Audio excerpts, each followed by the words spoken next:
someone who moved my PlayStation 5 from my 4K TV to my 1080p TV in the bedroom, and it's perfectly fine. Axiom Verge. So Axiom Verge 2 has been confirmed as an Epic Game Store exclusive. So Tom Happ, who is the man behind Axiom Verge, confirmed on a blog post that he'd done a negotiation, and his business partner negotiated with Epic Game Store, and they will be releasing Axiom Verge 2 on Epic Game Store and also on the Switch, and only those two platforms at this stage. They made them an offer he couldn't refuse. Well, pretty much. He did confirm in the post on the blog that it will be coming into Steam, and he is working with his partners at Sony and Microsoft to bring them on those platforms. So I think everyone understands that there'll be a 6 to 12 months exclusivity, and then exclusivity on PC, but you still get the Switch version. Cool. Yeah, okay, that's better. Which is becoming like a much more common thing that you'll see. Like PC, they almost treat PC as a separate platform, not competing with the consoles. Because it's almost like within PC, it's almost like the separate platforms within the PC platform now. Well, there are now, yeah. Which is there wasn't before. A little annoying as for evidenced consumers, as evidenced by the YouTube video clip which showed Axiom Verge 2, I think his like to dislike ratio is about 50-50 or thereabouts when I saw it. So yeah, there's a lot of people who really do not like Epic Game Store, do not like Epic. And I think, I can understand if people come from a history of having things on Steam and just having that platform, and it's a fairly open platform. Works on Linux, works on Mac, works on Windows, and it really drove the indie scene, to be honest. I think it's also people don't. I mean, it's kind of like, wow, fantastic for Steam that they've basically made PC gaming their thing in that sense.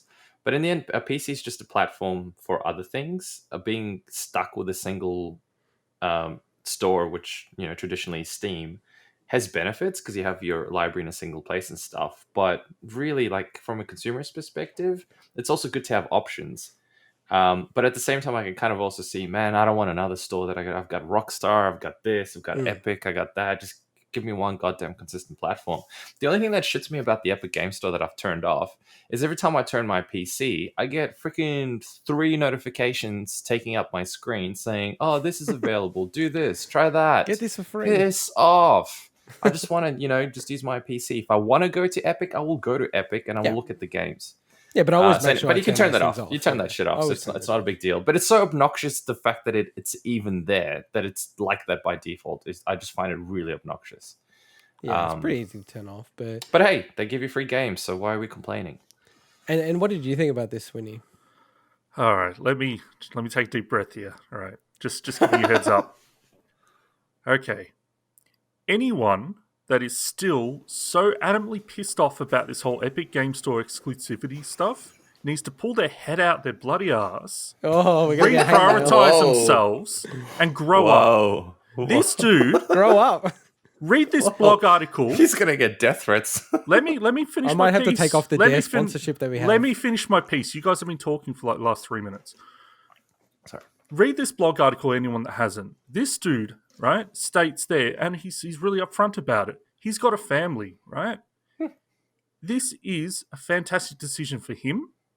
He's got a kid with cerebral palsy. He's got a lot of things he needs to think about his life. And if he is able to get a downside guarantee and continue to not only support his family, but work on his future games and this game, because no doubt he'll get, post-launch support, then like the people getting pissed off about it, not people being disappointed by it. That's not who I'm getting angry at. People that are like, I'm not playing this game. I'm boycotting this game. Like, seriously, grow up. Like, I can't believe we're not past that point yet. If you don't like the Epic Game Store because it's not a great platform, fair enough. But he has a right to be able to release a game the way he wants. It's going to hit the other platforms eventually. So when I started reading a lot of and not to say that YouTube comments are a great place to go sometimes to get some intelligent takes on this stuff. You gotta go to Twitter, dude. You gotta go to Twitter. It's like some people are just absolute idiots about that whole thing. I just can't believe it that we're not past that point. I'm gonna clap to Daddy Sweeney. It's a good point. No, it's a very good point, and I totally agree. It's the I reason why I support wanted you, to- and I will take the death threats along with you when they Well, come. I'll join in on that. You can give the death Okay. threats to our whole podcast. But Yeah, just spread it evenly, please. yeah, look, this is why I wanted to cover this story as well, because I think people look like you guys know a bit of this, I guess, but I ran my own business for a while and we had like up to about 7 employees, right?